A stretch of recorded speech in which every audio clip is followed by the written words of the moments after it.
Yes, you Just are. push the big red button. So, this is how to be a good presenter and actually enjoy it. I'm your host, Kevin Pittman. I'm a web services architect for the Ivan Allen College of Liberal Arts at Georgia Tech. And if you'd like to follow along with these slides or come back to them later, they're available on my website at webdev-pres.iac.gatech.edu. So, I always like to start with a little bit of background, to get you introduced to me and understand more about where I'm coming from. So I've worked in web development for 10 years now for the College of Liberal Arts. And then before that, I worked in central IT at Georgia Tech for 16 years. I did everything from running computer labs to running the central learning management system to building and running the first digital media repository. So I go way back with them. I was also a student at Georgia Tech, so with all of my years there, I've been at Tech for 31 years, which basically makes me feel very old. I'm also, in my spare time, a professional puppeteer with over 22 years of experience. And I design and build all of my own puppets. I brought one to show you at the end of the presentation. And when I go out to puppetry festivals, I'm usually presenting about how to design and build your own puppets. So I went back and counted, and all of the formal presentations I've done at least 25 between IT and puppetry. And that doesn't begin to count but informal ones and all the puppetry performances I've done over the years. So I felt like, I've got a pretty good feel for being in front of an audience and educating them and entertaining them, and maybe I could share some ideas about how to be more comfortable about coming up here and giving your own presentation. Because I know it can be scary, but it doesn't have to be. So this isn't about how to put together your slides and how to do all the technical stuff. This is about how to mentally prepare yourself and do other types of preparation so that when you come here, you can be as relaxed as possible. You can enjoy the experience, and hopefully that will show in conveying more information more enjoyably to the audience. So probably one of the biggest things people will think of is the idea of stage fright. You're going to come out here in front of a whole bunch of people, they're looking at you, and it's like, oh my gosh. And you've probably seen the TV shows where the person comes out, they look around, they freak, and they run off before they do what they're supposed to do. And, you may laugh at it, but when it's you may start to feel the same way if you don't have a lot of experience in front of an audience. I came across an interesting little quote. It comes from a children's show, but I love the idea behind it. You can't let a little thing like total humiliation stand between you and a good time. And it's silly, but it makes sense. You got to be willing to put yourself out there, willing to just give it a try, and don't worry if you make a mistake. Mistakes happen. Now, stage fright is usually thought about as the butterflies in your stomach. And some people think, if I'm getting that, I'm not a good person to present or perform. That the professionals don't ever get that. The celebrities never get that. They do. They actually do. It's a sign that you care, that you want to do a good job, you want to give the audience a good show. If you're not feeling that, you don't care. And if you just come out here without caring, you're not going to do a good job, you're not going to serve the audience well, you're not going to serve the event that hosted you that well, and you're not really serving yourself well to do something you don't care about. But if those butterflies start getting to you too much, there's ways to deal with them. And there's all sorts of relaxation exercises, many of which you could do just in a room like this without it looking too weird. But the simplest one of all is just deep breathing. We can all give that a shot. It's just very simple. Close your eyes, breathe in deep through your nose, hold it, and let it out slowly. And feel the tension just kind of rise off your shoulders. Imagine it floating away You can pretend it's on a balloon being carried off into the distance. And, it may sound silly, but if you focus on that, you will feel more relaxed. You will feel the tension release in your muscles. Again, there are many other techniques. I can't go through, all of them because I don't have time, but there are books this thick about all different ways to help yourself relax. Or there are classes, there's one-on-one sessions with a therapist. If you need help, go look for those things. They really can help. Now, I want to throw a few expert tips in, usually from the theatrical world. One of the first things they taught me in the theatrical world is to remember that the audience is only having fun if you're having fun. And it really does mean something. If I came in here and I'm all shaking and nervous and I'm stammering and messing up the computer because my hands are shaking, you're going to notice, and you're not going to like watching that, and you're going to react. And I'm going to end up seeing that, and it makes me feel even more nervous, and it just kind of goes cyclically. If you can start out feeling good, if you can start out as calm as possible and in a good, happy frame of mind, you can build on that. The audience will pick up on you having fun with what you're doing. You'll sense that, and you'll keep going up instead of down. Perfection is an imperfect goal. I think some people think, I've got to do this perfectly, that I've got to write a script and get every word just right and every emotion just right. And no, you don't have to be perfect. There's a big difference between striving to be perfect and just striving to do your best. And all you need to do is try your best, do the best you can do. If you're, have trouble accepting that, remind yourself, this is not Broadway. This is not a comedy club. There's no hecklers out there. There better not be any hecklers out there. And you are most likely not the keynote speaker. So the bar is not set that high. And always remember that there's only certain things you can control. The rest of it is beyond your control. You can't control who's out in the audience. You can't control the projection system. This belongs to the college, not me or even the Drupal camp. So if that projector goes out, I should not sit here and fret about it. I should just accept and move on. But the real secret to being a good performer or presenter is not about perfection. It's about learning the skills, the techniques to help keep anybody from knowing you made a mistake in the first place. And they are along the lines of understanding how to go with the flow. Just take things as they come and improvise. So, you think I'm making this stuff up? No. I do have a script in the back of my head. I'm not following it word for word. But I am, letting it come as it comes through a form of improvisation. And real improvisation, it's all about just knowing how to fill the gaps. If you have ever seen improv comics, a lot of people will see them and think, my gosh, they are geniuses. They can make up anything off the top of their head and always be funny. They're not making it up off the top of their head. I hate to burst a bubble, but what they're really doing, they have a set of routines they practice many, many, many times. They know how to pull it off, and all those routines let them substitute in props and names and phrases and anything else that's thrown at them. And so they know they can get that humorous response. They just substitute in whatever they're told to use. You can kind of go at this the same way.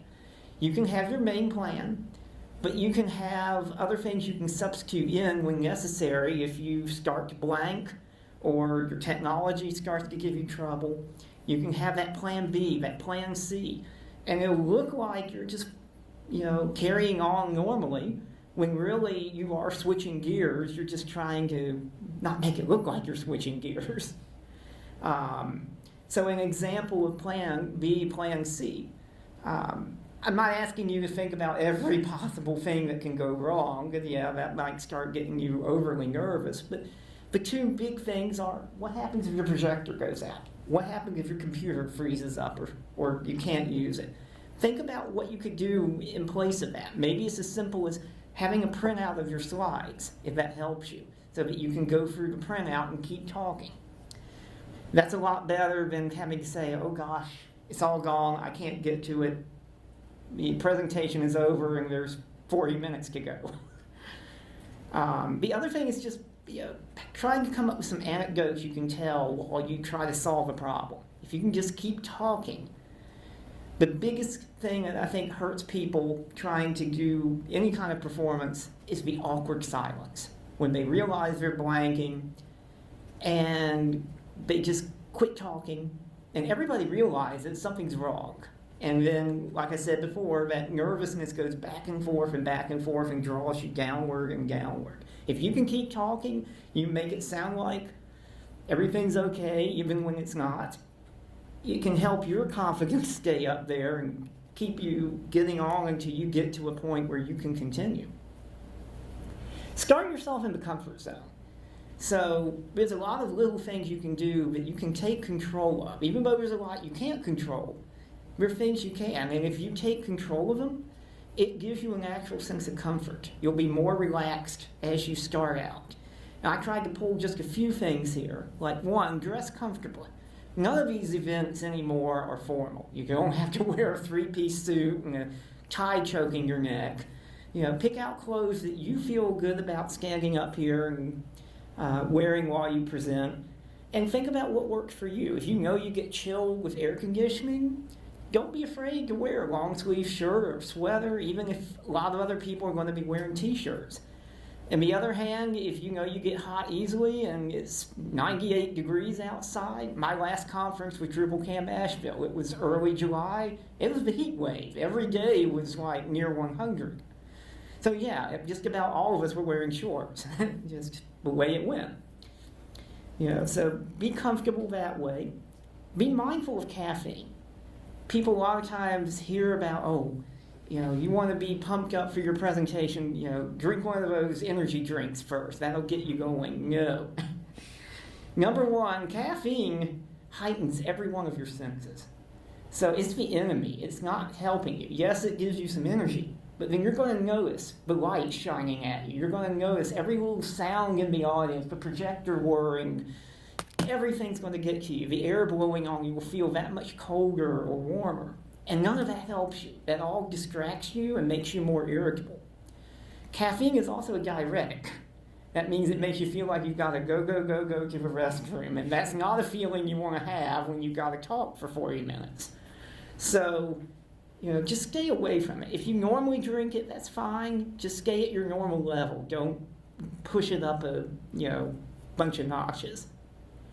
And on that note, before you present, always go use the restroom about 5 minutes before. That way you can start your presentation on an empty bladder. Best way to do it. Put your phone and your notebook in airplane mode. Don't let them distract you. And nothing worse than a phone call coming in the middle of your presentation, or actually worse than that is a message alert popping up on your screen over top of your presentation because you didn't turn off all your stuff. The easiest thing is just airplane mode. That kills all the connections. You don't have to remember, did I turn off instant messaging? Did I turn off email? Just quick and easy. And you might say, well, I need the network. We're going to talk about that in just a minute. But first, checklists.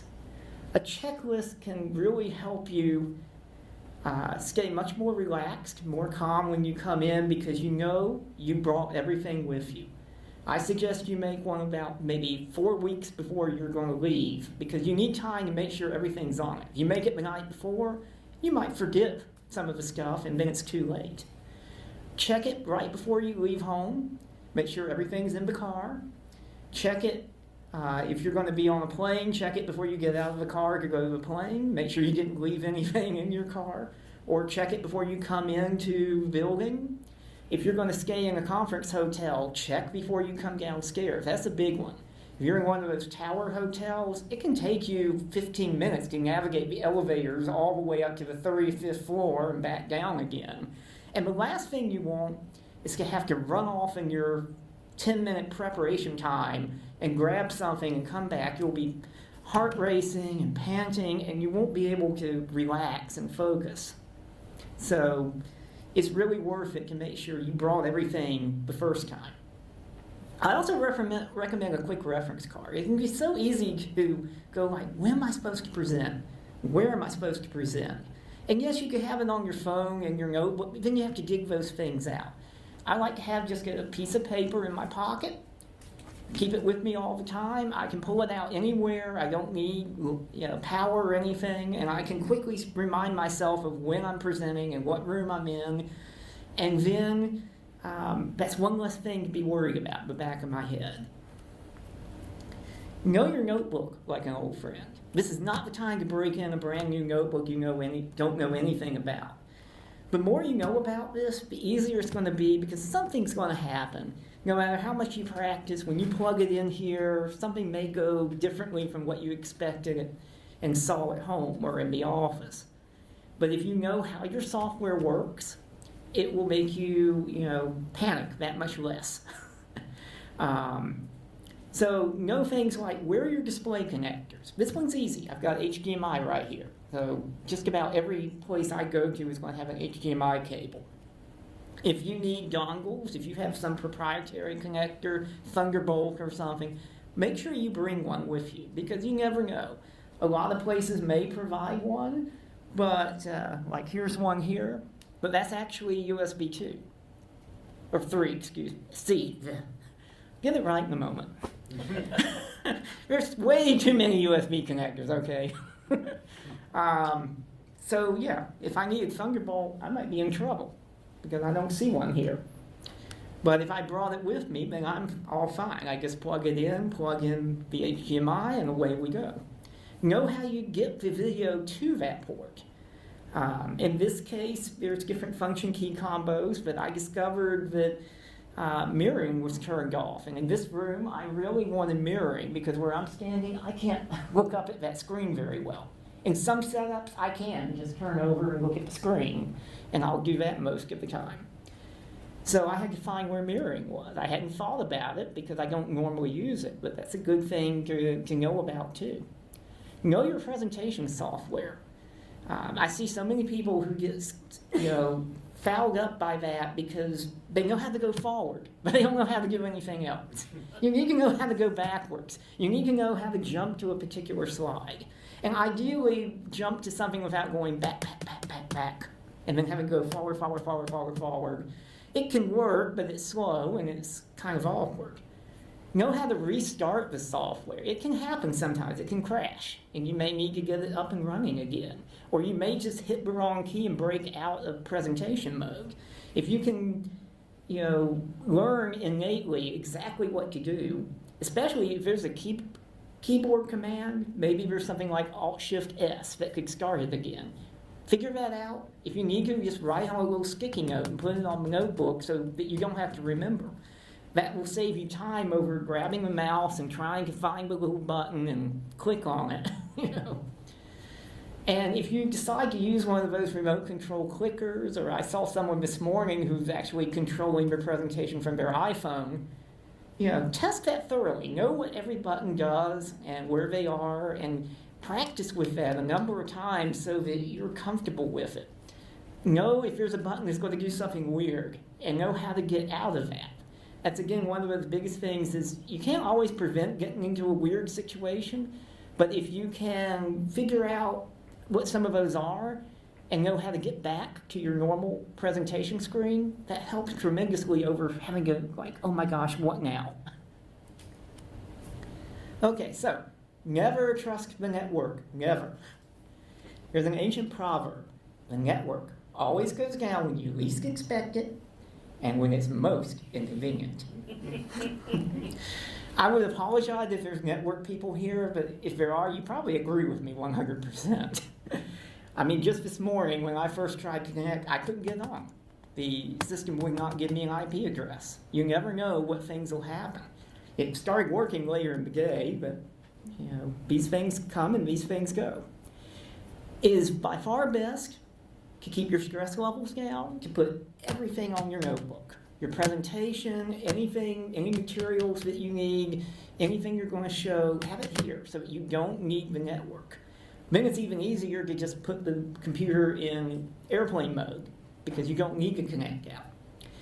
If you really want to be safe, put another copy on a USB memory key. And keep that with you so that if you need to reload a file you accidentally deleted, or your computer does freeze up and you need to borrow another one, you've got everything right here. I would strongly avoid playing videos, especially from the internet. Same kind of reason. The internet could be gone, now you can't play your video.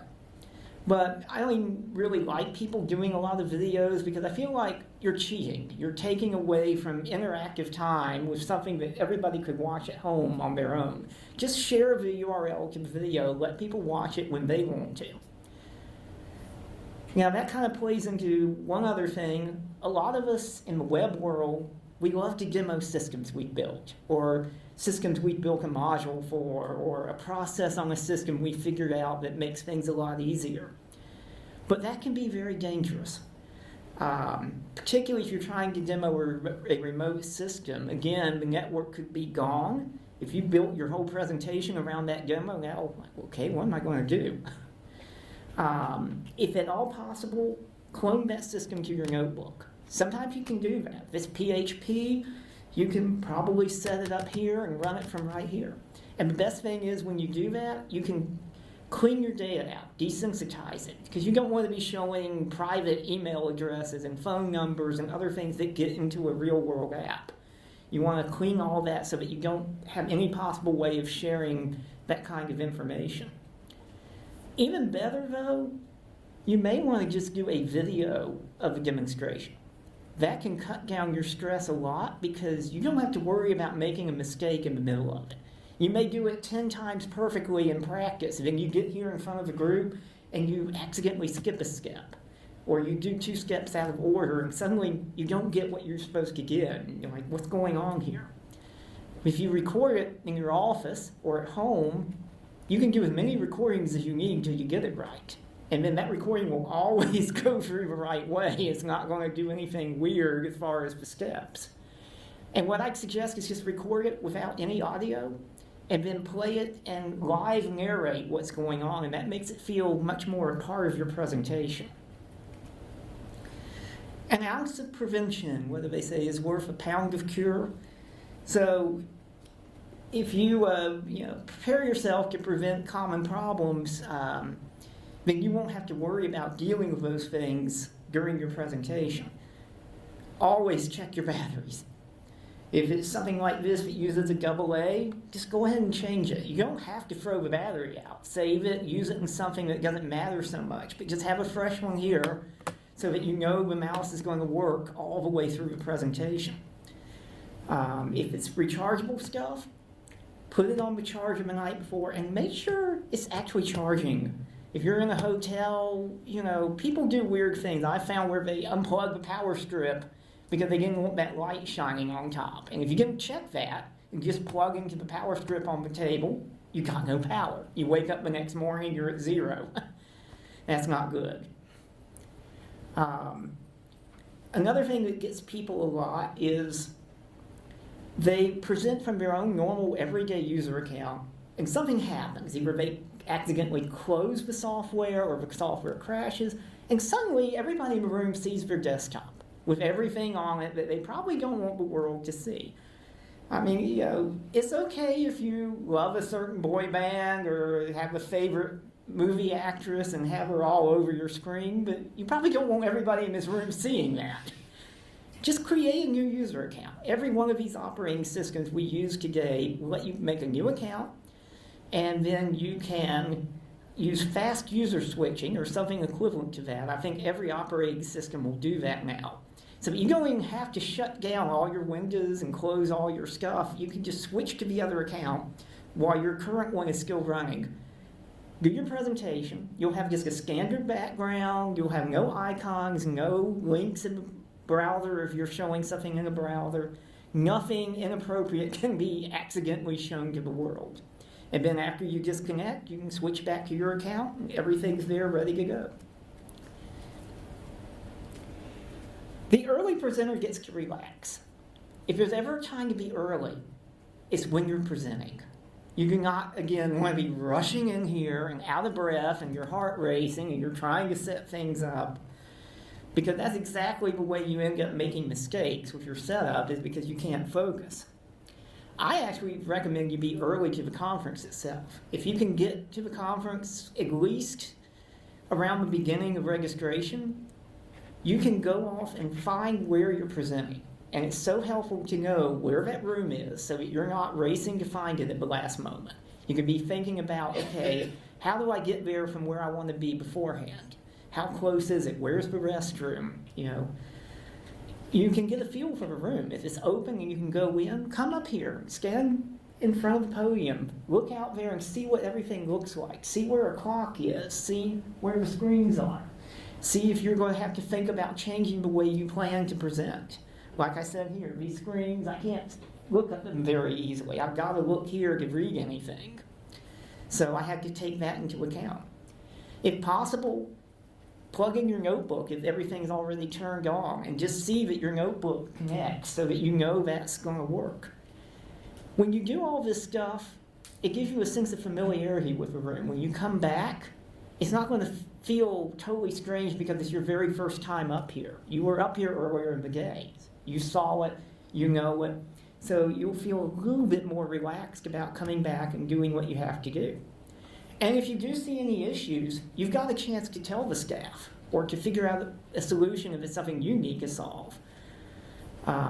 If you are only finding things out 5 minutes before presentation time, you don't have much time to do anything. On this note, I've heard people say, oh, I slammed that presentation together the night before. Please don't do that. You cannot create a good presentation in one evening.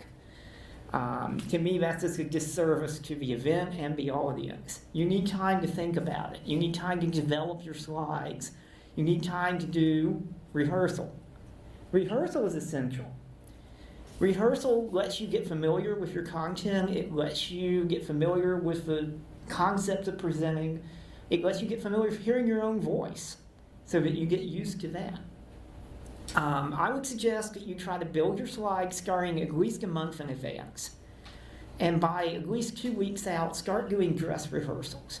A dress rehearsal means you find a place where you can set your notebook in front of you while you're standing. Standing is good because that makes you think differently from when you're sitting down. Sounds weird, but I've found that's very true. Very true. You go through the whole thing just like it's real. You say everything. You use your hands. You point. If you have props or anything else, you use them just like you're planning to do so you can see how it flows. And you can hear what you're saying. A lot of times you'll catch stuff that way that you would never catch if you just sat there and read your slides and then didn't read anything aloud until you were in the room. If you find you're stumbling on stuff, take note of that. Think about, okay, do I have these points out of order? Should they be in a better order? Or do I need to rephrase? Or is it just, something not right? You may need to shuffle entire slides around to get the ordering right. But those rehearsals will help you find that stuff. And also, you want to make sure you're not going to run over your time. It is just really bad to run over your time. So you should strive for about 15 minutes less than whatever your time slot is. That leaves you some time for Q&A, and that leaves a little time for overrun. In case people do ask questions in the middle, or you think of things you want to add, you've got a little room there. You're not like, oh gosh, I've got no time for anything extra. Now, people will ask, do I need to memorize like a script? No. You don't need to write a script and memorize it. What I do is I use these points on the slides, and I'm generating what I'm saying as I go, which means every time I present this, it's a little different. It's not exactly the same, but it's more fluid. I think it comes out much more fluidly not to be trying to think of something that was memorized. And I think that helps it sound more professional. So all you really need to do, memorize your core concepts. Think to yourself, have I got this down enough that I could sit and talk with a friend about it, and I could cover everything that I wanted to cover in the presentation? If you really want some useful help with this, find somebody in your profession, ask them to watch. Ask them to watch you rehearse, and ask them to give you feedback. Most specifically, there's a thing we call like controlled feedback, meaning you tell them what sort of points you want to hear feedback on, so that they're not just telling you all kinds of random stuff, some of which may make you feel bad. You focus them in on the things you want them to critique, and then you get the most useful information back, and hopefully it's more constructive and not, making you feel like, oh gosh, I'm terrible, I can't do this. You need to tell them to be constructive. You don't want them to just tell you nothing but platitudes. That doesn't help either. But, it's understandable to fear getting too much negative feedback. And finally, don't over-rehearse. You may think, oh, if I do this over and over and over and over, I'll get where, I can do it without thinking about it. But you'll lose that sense of caring. If you're sick of your own presentation, by the time you get here, you're not going to do a good job with it. So, sometimes you'll put this stuff together and you'll realize there's just too much for one presentation. You'll do your dress rehearsal 2 or 3 times, and every time you're coming over your 45 minutes or so, like, what now? And as I said, it's always bad to run over. You are annoying the audience because they would like to go on and get their break before the next presentation. You're annoying the presenter who comes after you, who's not getting all the time they should get to set up. And it doesn't look that professional. It's much better to find ways to trim your stuff down. The problem is, if you just trim slides or say, I'm going to rush through this, that can backfire on you. You think you're trimming, but then your brain inserts all the stuff that you meant not to put in. And you think you're going to rush, and then you slow down, maybe because somebody asked a question or something, and suddenly all that time you thought you saved is gone. I think it's better just to cut slides out. If you can find specific ones, get it down to fewer slides, and that will refocus you on just the things you wanted to talk about. But you don't have to throw that stuff out. Instead, you can post it to a website page and provide people a link to that page so they can go look at it, like this. So I had about 4 more slides, but I just didn't feel like I could fit all of that in. So I put them on the website along with the official set of slides. The other slides cover things like dealing with Q&A. I get a feeling some people might get really nervous about that because that's where you do have to go completely off script. You don't know what questions people will throw at you. But there's ways to approach that to stay calm about it and feel like you can handle it. There is a page about eye contact, because you should look out there from time to time. You shouldn't be buried in your notebook the whole time you talk. That doesn't look good and doesn't feel good. But there's ways you can do it without it scaring you to death. There's a big page about microphones. One of my pet peeves is microphones, because in theater and puppetry we use these a lot, so I have learned the right way to use them. And I will see people who don't come in and they clearly don't understand how to use it, and sometimes even the person who's supposed to be helping out doesn't seem to know how the microphone works. The worst thing is the person who comes in and they'll say, everyone can hear me, right? You can hear me in the back. I'm not going to use this microphone. Well, if they can't hear you in the back, how are they going to respond, right? So, if there's a mic, even if it's awkward to use, you should try to use it so everybody gets a good experience. Especially, there could be people who are hearing impaired and really need to have that amplification so they can hear. And then the last slide is about just various little pet peeves that come up that you can't do anything about them. You just have to learn to accept. Like, people will get up and leave. It doesn't mean they don't like you. It could mean that they got to run to the restroom, or that they got to get ready to present somewhere else. It may mean nothing about you, and you should not let it. You should not take that personally. You just got to learn to accept and, as they say, go with the flow. So, with about 10 minutes left. Oh wait, I do have one more slide. I know I shouldn't have put this out of order, but my last point is, it's the carrot, not the stick. Whatever happens, however your presentation goes, please don't punish yourself. you don't need to beat yourself up if you made a mistake or two. We're all human. We all make mistakes. It happens. What you should do is put a positive spin on it. Think about what went right. Think about what can I do better next time. Thinking in those phrases puts you in the mindset to try again. Because you should always try again, and not give up on your first attempt. And I think what works much better than punishment is reward. Come up with something to reward yourself with afterwards, just for the fact that you made it through the presentation. Congratulations, you did it. Whatever works best for you. Me, I like a good meal in a nice, interesting restaurant. So I'll plan someplace to go tonight to reward myself for getting through today. But if you like something different, you want to go to a ball game, or go see a movie, or get drinks with friends, whatever works for you, just kind of plan it ahead of time so you can be looking forward to it. It can help carry you through those difficult moments. So that's the last of my presentation. Looks like we got about maybe 5 minutes left or so. Are there any questions? Can I ask about your puppet? Yes, that's If you wish. Do you work at all with the Center of Puppetry Arts, or do you go to like Dragon Con and present in their puppetry track? You can nerd. That's the curse of working in puppetry in Atlanta. Everybody asks, do you work with the Center for Puppetry Arts? Like there's no other form of... I'm actually independent, freelance independent. I mostly go out to festivals, outdoor festivals, and walk around with my characters, interact with people. That's really cool. Very cool. Since you opened the door to it, I'll go ahead and... So this is one of my characters that I made. This is Roar the Dragon. He'll sit over here beside me and...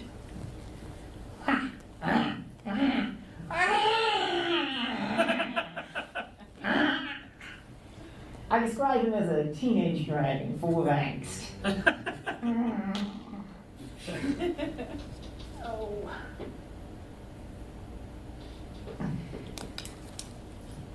So I have probably about 75 characters I've made. Some of them are full body costumes.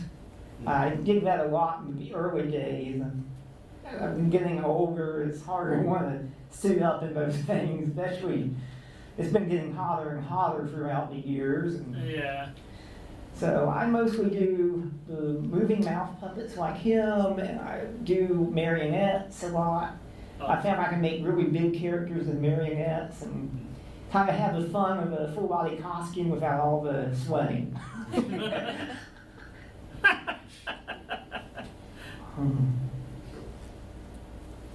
That's so cool. That's really cool. And I love dragons, so. And no, I don't actually go to Dragon Con. It's just way too big for my taste. Yeah. Fair. Fair. Any other questions? Yes. What can you tell us about interacting with the audience? Well, I usually don't do a lot of that. I mean, the main way of interacting is, of course, taking questions. Some people will say, please hold all questions to the end. I don't ever do that. It's like, if somebody wants to raise a question and I catch their hand, which is one reason why you need to be looking out there from time to time, is to see if there's a hand up. I'll go ahead and take it. It's usually better to take it in context than to take it at the end and maybe have to go back to show a slide that talks about that issue. I mean, you can get more interactive if you're comfortable with it. I don't know if I've ever seen anybody involve audience members in a demo or anything, but you theoretically could. On the puppetry side, we do that all the time. We bring someone up and have them do something with the character, That's great for a birthday party. But this is a little bit different. How often do you go perform? I don't do it as much as I used to. I used to perform maybe 2 or 3 dozen times a year, but cut it down. It's hard when you're doing it part-time. Yeah. And you're working a full-time job, so it's down to maybe 4 or 5 times a year, you know, when I can find it. Do you have one coming up? I don't. Right now I'm actually between houses, so I feel I that. kind of put the business on pause. I can relate to that.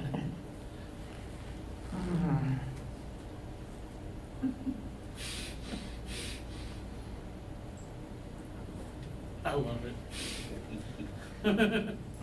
If anybody knows anyone in North Georgia who wants to sell a house at a below market price, Rar needs a home.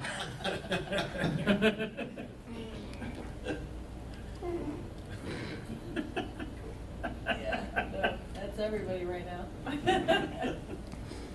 Well, thank you.